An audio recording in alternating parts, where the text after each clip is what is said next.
Bonjour à tous, c'est Gigi, on se retrouve pour une nouvelle review de Pocket Monsters 2019. Cette semaine c'est l'épisode 15 et je vous cache pas que ça va aller très vite cette semaine, mine de rien. J'ai vraiment très peu de choses à dire sur cet épisode pour le coup.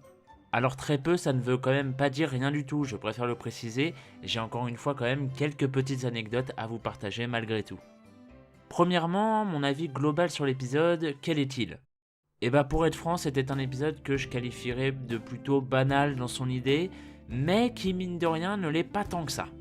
En effet, cet épisode développe plutôt bien Go pour une fois, non seulement vis-à-vis de sa famille, mais également vis-à-vis de ses valeurs surtout. Concernant sa famille, on y reviendra plus tard, mais souvenez-vous de Go à l'épisode 3 qui disait que si un Pokémon a un problème, c'est à lui de se démerder pour le régler, et s'il est incapable de le faire, bah tant pis pour lui, c'est son problème. Grosso modo, c'était un peu ça. Et bien dans cet épisode, c'est bien lui qui prend l'initiative d'aider un pauvre osselet qui avait perdu son os, très important à ses yeux. Mine de rien, c'est déjà un progrès, mineur certes, mais tout de même. Rajoutez à ça le fait que pour une fois, Go se sert de ses Pokémon dans cet épisode. Ses Pokémon de type vol par exemple, afin d'effectuer des recherches. Encore une fois, ce n'est bien évidemment pas vraiment exceptionnel pour nous qui sommes maintenant largement habitués depuis le temps, mais bon, c'est déjà ça. Revenons sur les parents de Go, il y a mine de rien pas mal de choses à en dire. Go semble avoir une relation plutôt ambiguë avec ses parents. Ces derniers étant toujours occupés à travailler, Go a passé son enfance majoritairement seul. C'est ainsi à cause de ça qu'il s'est réfugié dans l'apprentissage des Pokémon et que cette vocation lui est venue en tête. C'est ce qu'on appelle tout simplement un développement de personnage.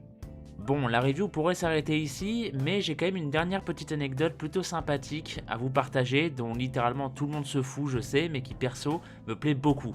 Est-ce que vous vous souvenez de l'engloutirant dans la série Sun et Moon ?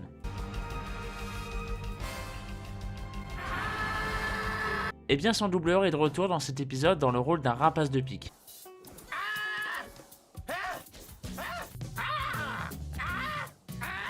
Pour notre plus grand plaisir auditif, évidemment, et surtout pour continuer de nous faire bien rire, et ça fait vraiment plaisir.